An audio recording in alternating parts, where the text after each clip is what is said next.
Hello students, आज के इस वीडियो में हम कीमत अनुपातिक रेखा या बजट रेखा क्या होती है या उसी का एक और नाम है मूल्य अनुपातिक रेखा। चाहे हम बजट रेखा कहें, मूल्य अनुपातिक रेखा कहें, कीमत अनुपातिक रेखा क्या होती है उसका अध्ययन करेंगे। इसका अर्थ क्या होता है, क्योंकि तटस्थता वक्र विश्लेषण के आधार पर उपभोक्ता संतुलन के लिए हमारी एक शर्त यह भी होती है कि तटस्थता वक्र कीमत अनुपातिक रेखा के स्पर्श होना चाहिए। तो हम पहले संतुलन को पढ़ने से पहले ये समझ लें कि बजट रेखा या मूल्य अनुपातिक रेखा या कीमत अनुपातिक रेखा है क्या। सबसे पहले अगर हम देखें तो इस रेखा पर स्थित जो बजट रेखा है, बजट हम जनरली बनाते हैं, घर का बजट मासिक भी बनता है, हमारी सरकार भी बजट बनाती है, वार्षिक आधार पर बजट निरूपित किए जाते हैं। तो मूल्य अनुपातिक रेखा पर स्थित जो दो वस्तुओं के संयोग वाले उपभोक्ता बंडल है वो ये बताते हैं कि एक उपभोक्ता की दी हुई आय और दो वस्तुओं की दी हुई बाजार कीमतों पर, क्या वापस सुनिए, दो वस्तुओं की दी हुई बाजार कीमतों पर और एक उपभोक्ता की दी हुई आय पर दो वस्तुओं के ऐसे उपभोक्ता बंडल को सूचित करती है रेखा जिन पर उपभोक्ता का खर्चा उसकी आय के बराबर होता है। हम बजट में क्या पढ़ते हैं कि खर्चा हमारी आय के बराबर है। बजट बनाते समय हम अपने खर्च को अपनी आय के बराबर करने का प्रयास करते हैं। तो तटस्थता वक्र विश्लेषण में बजट रेखा है क्या, यह दो वस्तुओं के ऐसे बंडल को सूचित करती है, दो वस्तुओं के ऐसे उपभोक्ता बंडल, क्योंकि बंडल कौन प्रयोग में लेता, उपभोक्ता। तो दो वस्तुओं के संयोगों को प्रदर्शित करने वाले जितने भी विभिन्न बंडल होते हैं उसको हम कहते हैं उपभोक्ता बंडल। तो इस रेखा पर स्थित प्रत्येक उपभोक्ता बंडल इस बात की सूचना देता है कि उपभोक्ता अपनी दी हुई आय और दो वस्तुओं की दी हुई बाजार कीमतों पर अपना खर्चा अपनी इनकम के बराबर रखेगा। मतलब इस रेखा पर जितने भी बिंदु स्थित हैं, इस चित्र के अंदर एक्स वस्तु है ओ एक्स अक्ष पर, वाई वस्तु ओ वाई, और उपभोक्ता अपनी दी हुई आय पर कितनी उनकी इकाइयां खरीद सकता है उनको सूचित किया गया है कि अगर वो अपनी समस्त आय को एक्स वस्तु का खरीदने में खर्च करे, यदि उपभोक्ता अपनी समस्त आय को एक्स वस्तु को खरीदने में खर्च करे तो वो उसकी ओपी इकाइयां प्राप्त कर सकता है। मतलब हमें जो ओपी दूरी है वो कहाँ से मिली हुई है, ओपी इक्वल टू हमने अपनी आय में एक्स वस्तु की प्राइस का भाग दिया है, पीएक्स का भाग दिया है, ये हमें ओपी दूरी वहां से प्राप्त हुई है। ओपी दूरी कहाँ से मिली हमें कि हमने उपभोक्ता की इनकम लिख सकते हैं आप, इनकम के अंदर पीएक्स का भाग दिया है। उपभोक्ता की समस्त आय को यदि हम एक्स वस्तु की खरीदने पर खर्च करें तो हमें अधिकतम ओपी इकाइयां मिल सकती है। ऐसे ही देखिए, यदि एक उपभोक्ता अपनी समस्त आय को वाई वस्तु खरीदने में खर्च करता है, वाई वस्तु खरीदने में खर्च करता है तो उसकी कितनी इकाइयां मिल रही है, ओ ए। तो ये ओ ए दूरी हमें कहाँ से मिली हुई है, ओ ए दूरी इनकम के अंदर हमने पी वाई वस्तु का पी वाई का भाग देकर प्राप्त किया है कि उपभोक्ता अपनी समस्त आय को वाई वस्तु की जितनी कीमत है उसको खरीदने में लगाता है तो उसे उसकी ओ ए इकाइयां मिलेगी। ये जो ओ ए दूरी है, ओ बी दूरी है, उसको प्राप्त करने का मैंने आपको तरीका बताया कि ओपी दूरी तो हमें कहाँ से मिली है, एक्स वस्तु की जितनी टोटल प्राइस है उसको उपभोक्ता की इनकम में भाग दे दीजिए। भाग देंगे तो जो दूरी आपको मिलेगी वो ओ एक्स वस्तु की अधिकतम इकाइयां हम कितनी खरीद कर सकते हैं उसको सूचित करेंगे। ऐसे ही देखिए, यदि उपभोक्ता अपनी समस्त आय को केवल वाई वस्तु की इकाइयां खरीदने में खर्च करता है तो उसे अधिकतम ओ ए इकाइयां मिल सकती है। यदि हम ए और बी बिंदुओं को जोड़ लें, यदि ये प्राप्त होने वाले ओ ए और बी बिंदु ये कैसे मिले, इसको मैंने आपको बता दिया है कि ओ ए दूरी कहाँ से मिली है, हमने उपभोक्ता की इनकम में पी वाई यानी प्राइस ऑफ वाई वस्तु की कीमत का भाग दिया है, और ओ बी दूरी मुझे कहाँ से मिली है, इनकम में पी एक्स वस्तु की कीमत का भाग दिया है। ये दोनों पॉइंट हमें मिल गए, ए और बी पॉइंट कहाँ से मिले ये बता दिया मैंने सूत्र आपको। यदि हम इन बिंदुओं को जोड़ लें ए और बी को तो इनसे बनने वाली जो रेखा होगी वो कहलाएगी बजट रेखा, मूल्य अनुपातिक रेखा या कीमत रेखा। इस रेखा के मैं किसी भी बिंदु पर, चाहे मैं यहाँ अपना संतुलन करूं, यहाँ अपना संतुलन करूं, यहाँ करूं, यहाँ करूं, इस रेखा पर स्थित किसी भी बिंदु पर यदि मैं अपना संतुलन करती हूँ तो एक उपभोक्ता अपनी दी हुई आय और दोनों वस्तुओं की दी हुई बाजार कीमतों पर उनकी जितनी इकाइयां खरीदेगा वहां उसका खर्चा उसकी इनकम के बराबर होगा। इसको हमने एक समीकरण के द्वारा सूचित किया है। देखो यहाँ मैंने दो वस्तुएं ले रखी है, एक्स वस्तु और वाई वस्तु।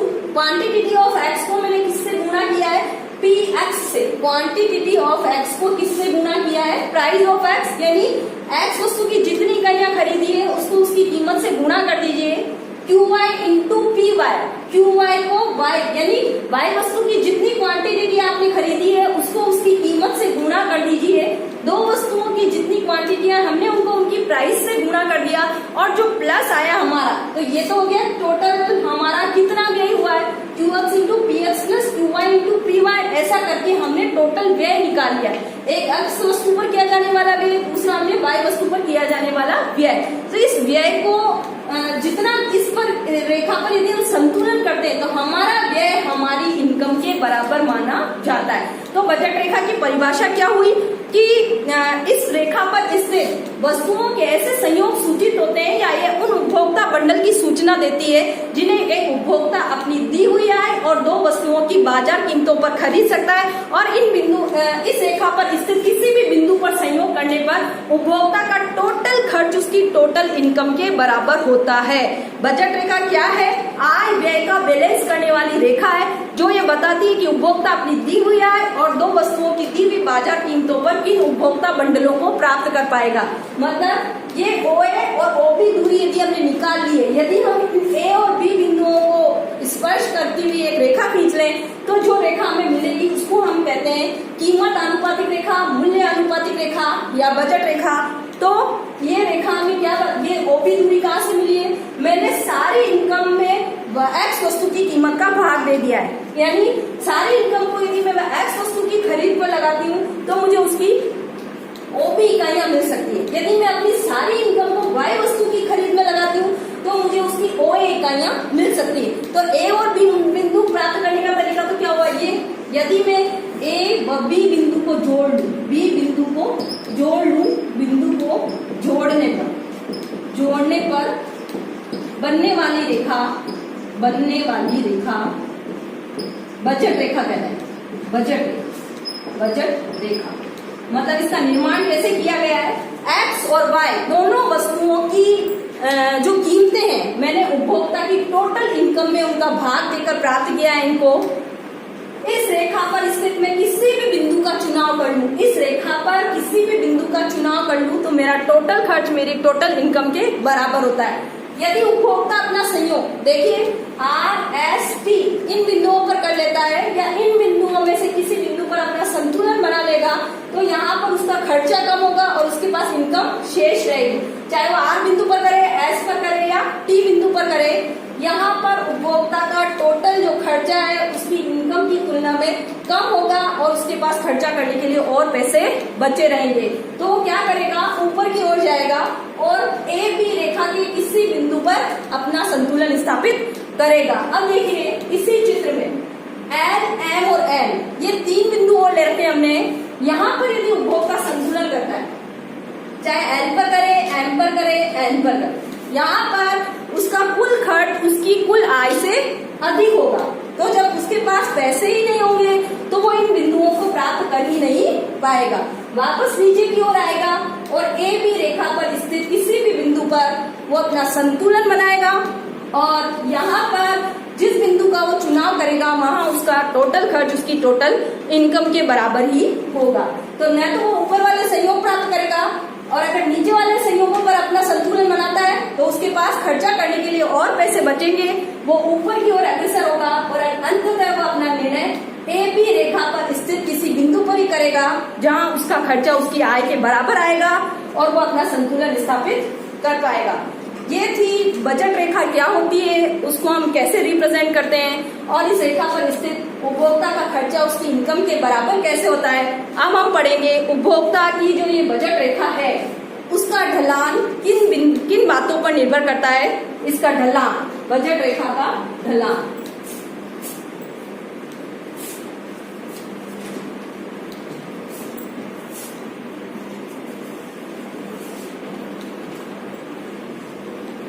बजट रेखा की प्रवणता भी कह सकते हैं हम ढलान को, कि इसका ढलान या इसकी प्रवणता किन बातों पर निर्भर है, और यदि वे बातें बदल जाए तो बजट रेखा कैसे बदल जाएगी।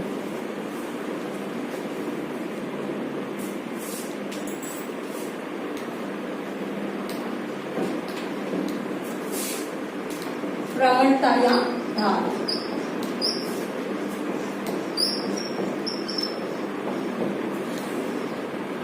हमने बजट रेखा का अध्ययन किया तो हमने देखा कि इसका जो शेप बना था वो उपभोक्ता की आय और दोनों वस्तुओं की दी हुई बाजार कीमतें कितनी है, एक्स या वाई वस्तु की बाजार कीमतें कितनी है और उपभोक्ता की इनकम कितनी है, इस पर डिपेंड कर रहा था। इसका ढलान किस बात पर निर्भर करेगा, तो उपभोक्ता की आय कितनी है, यदि वो कम या ज्यादा हो जाती है तो बजट रेखा बदल जाएगी। ऐसे ही एक्स और वाई दोनों वस्तुएं यदि उनकी कीमतें बदलती है तो बजट रेखा की प्रवणता या ढाल भी परिवर्तित हो जाएगा।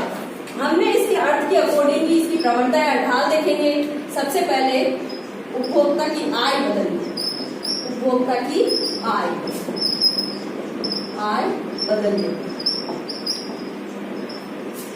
बजट रेखा का अध्ययन किया तो हमने कहा कि उपभोक्ता अपना खर्चा अपनी इनकम के आधार पर करता है।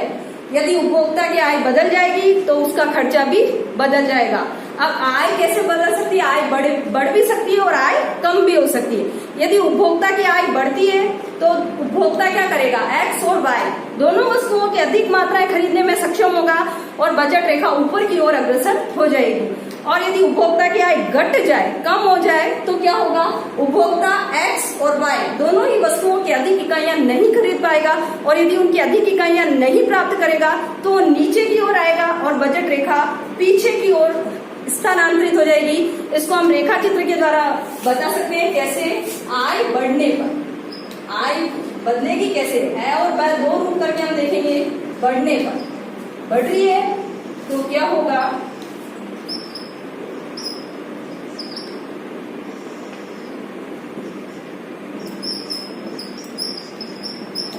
एक्स अक्ष पर एक्स वस्तु, ओ वाई अक्ष पर हमने वाई वस्तु ले रखी है। ए भी हमारी प्रारंभिक बजट रेखा है। अगर उपभोक्ता की आय बढ़ जाए तो हम कह रहे हैं कि एक्स वस्तु की भी अधिक इकाइयां मिलेगी। जैसे हम कहते हैं पहले वो ओ बी खरीद रहा था और ओ बी 1 और यहाँ पर ओ ए 1, क्योंकि एक्स और वाई दोनों की अधिक इकाइयां खरीदने में सक्षम होगा। तो देखिए बजट रेखा आगे दाईं ओर स्थानांतरित हो गई। उपभोक्ता की आय बढ़ेगी तो बजट रेखा आगे की ओर खिसक जाएगी और हमें नई बजट रेखा, पुरानी वाली कौन सी थी बजट रेखा, ए बी, पुरानी बजट रेखा ए बी। और उपभोक्ता की आय यदि बढ़ गई तो A1 B1 के रूप में शिफ्ट हो गई। आय बढ़ने पर A1 B1 यानी आय यदि उपभोक्ता की बढ़ जाएगी तो बजट रेखा की प्रवणता या ढाल दाईं ओर होगी।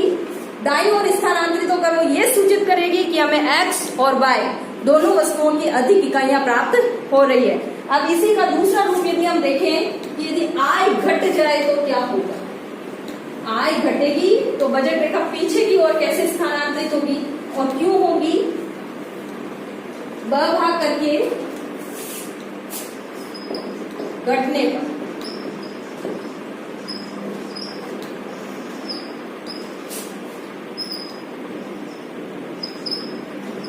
एक्स वस्तु ओ एक्स अक्ष पर और वाई अक्ष पर वाई वस्तु बताई है हमने।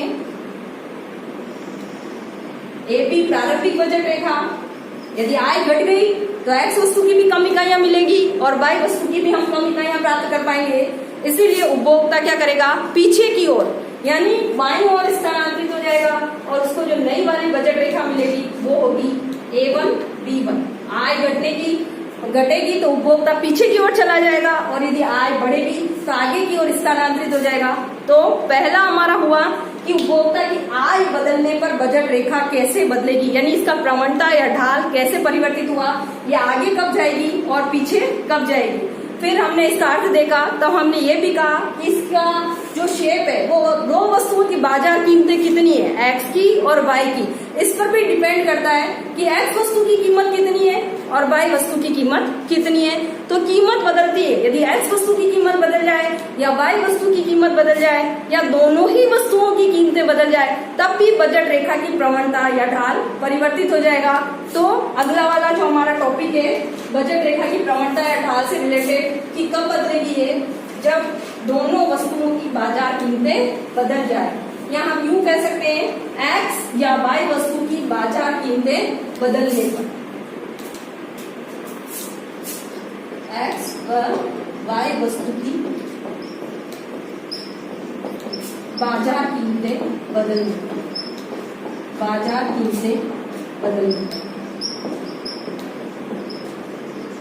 यदि ये बदलेगी तब भी बजट रेखा की प्रवणता या ढाल बदल जाएगा। इसको भी हम 3 रूपों के अंदर देख सकते हैं। एक्स वस्तु की कीमत बदलने पर, एक्स वस्तु की कीमत बदले तो क्या होगा, कीमत बदलने पर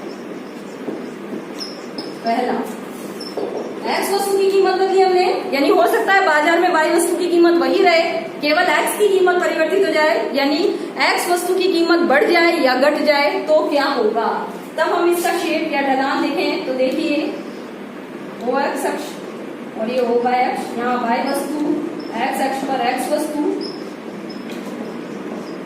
ए बी हम प्रारंभिक बजट रेखा मान रहे हैं, ए बी हमारी प्रारंभिक बजट रेखा है। अब हम कह रहे हैं एक्स वस्तु की कीमत बदल रही है, यानी एक्स वस्तु की कीमत बदलेगी तो बजट रेखा का वाई वस्तु की कीमत तो स्थिर है, वाई की कीमत हमने स्थिर मान ली, वाई वस्तु की कीमत स्थिर है। यदि एक्स की बदल रही है तो क्या हो रहा है, देखो यदि हम कहें कि एक्स वस्तु की कीमत घट रही है तो उपभोक्ता क्या करेगा, उसकी अधिक इकाइयां खरीदने में सक्षम होगा। तो बजट रेखा कैसे चेंज हो रही है, अधिक इकाइयां खरीदेगा, तो ओपी खरीद रहा था पहले, अब OP1 के रूप में खरीद रहा है। पहले मूल्य अनुपातिक रेखा एपी होने पर एक्स वस्तु की कितनी इकाइयां खरीद रहा था, ओपी, लेकिन यदि एक्स वस्तु की कीमत बदलती है, कम हो रही है, तो उसकी अधिक इकाइयां खरीदने के कारण उपभोक्ता उसकी OP1 इकाइयां प्राप्त कर लेगा, और OP1 इकाइयां प्राप्त कर रहा है। तो देखो बजट रेखा कैसे बदली है, पुरानी वाली बजट रेखा थी, पुरानी तो थी AB और नई वाली क्या हो गई AB1। ये तो था एक्स वस्तु की कीमत यदि घट जाए, यदि एक्स वस्तु की कीमत बढ़ जाए, एक्स की कीमत घट भी सकती है और एक्स की कीमत बढ़ भी सकती है।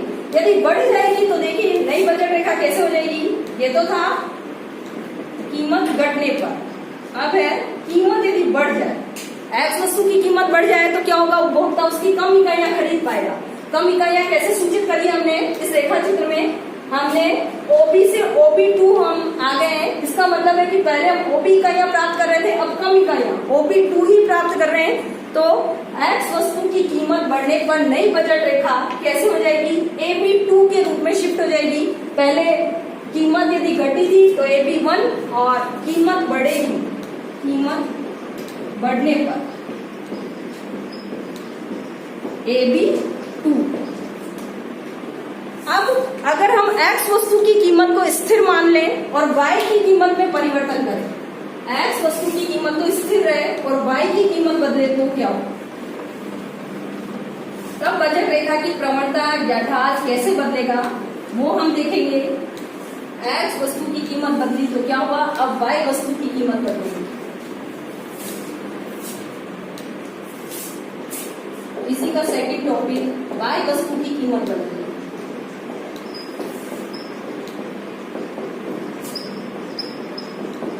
एक्स के समान वाई वस्तु के लिए भी हो सकता है कि वाई वस्तु की कीमत बढ़ भी सकती है और वाई वस्तु की कीमत घट भी सकती है।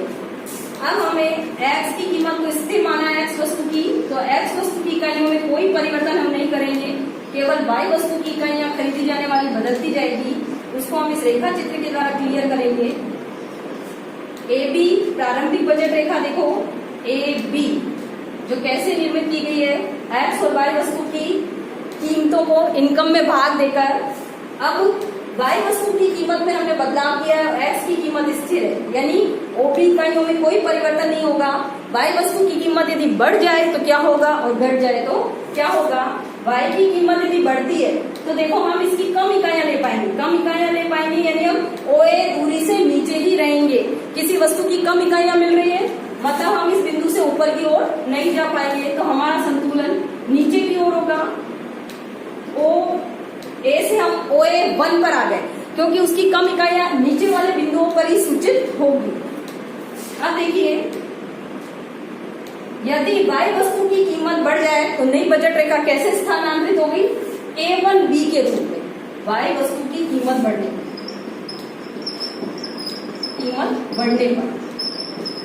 पर नई बजट रेखा क्या हो गई? नई बजट रेखा A1B। और यदि Y वस्तु की कीमत घट जाए, दूसरा रूप क्या हो सकता है? एक तो ये कि यदि इसकी कीमत बढ़ जाए, दूसरे रूप में हम ये कह सकते हैं कि अगर इसकी कीमत घट जाए तो उपभोक्ता क्या करेगा? Y वस्तु की अधिक इकाइयां प्राप्त करने में सक्षम हो जाएगा। उसी आय पर यदि Y वस्तु की कीमतें घट रही है तो उपभोक्ता उसकी अधिक इकाइयां ले पाएगा, और अधिक इकाइयां ले पाएगा तो हम कह रहे हैं कि वो OA बिंदु से ऊपर की ओर अग्रसर होगा। और OA बिंदु से यदि ऊपर की ओर अग्रसर होता है तो देखिए, नई बजट रेखा OA से A2 दूरी प्राप्त कर ली हमने अधिक इकाइयों के कारण, और कीमत घटने पर नई बजट रेखा क्या हो जाएगी? कीमत घटने पर बजट रेखा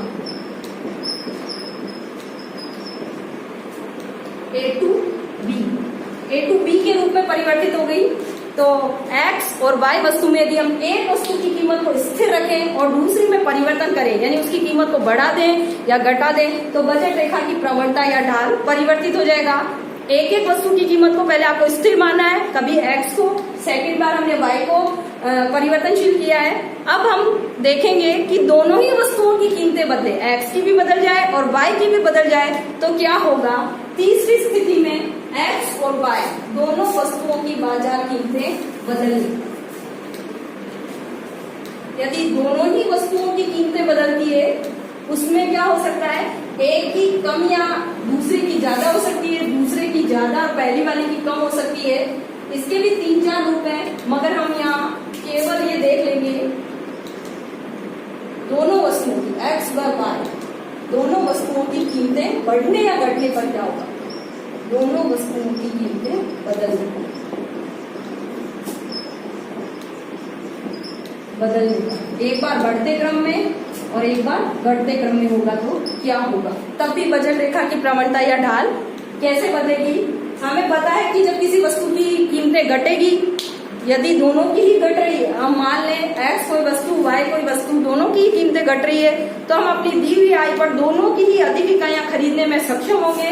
और हम नई बजट रेखा पर कैसे पहुंचेंगे वो देखिए रेखा चित्र के आधार पर। X वस्तु O अक्ष पर और Y वस्तु को हमने O वाले अक्ष पर सूचित किया है। प्रारंभिक वाली बजट रेखा AB। अगर मैं कहूं कि X और Y दोनों वस्तुओं की कीमतें घट रही है, तो हम दोनों ही वस्तुओं की अधिक इकाइयां लेंगे, X वस्तु की भी और दूसरी तरफ Y वस्तु। इन दूरियों से अधिक पीछे आगे की ओर चले जाएंगे। अब जैसे मैं X वस्तु की OB से OB1 इकाइयां प्राप्त कर रही हूँ और Y वस्तु की OA से OA1 इकाइयां, तो नई बजट रेखा देखो कैसे बन जाएगी?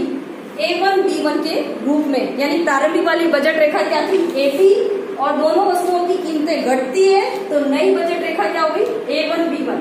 प्रारंभिक बजट रेखा थी प्रारंभिक बजट रेखा AB, और नई वाली क्या हो गई? A1B1। और ये कब हुआ? जब दोनों ही वस्तुओं की कीमतें घट गई। अब इसी का एक दूसरा रूप कि दोनों ही वस्तुओं की कीमतें बढ़ जाए तो क्या हो? तब हम पीछे की ओर जाएंगे, इसको भी रेखा चित्र के आधार पर समझ लेंगे हम कैसे। कीमतें बढ़ने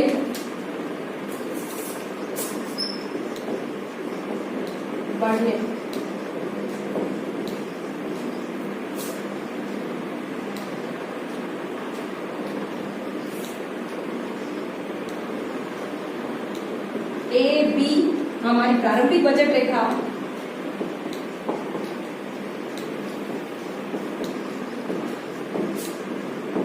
AB।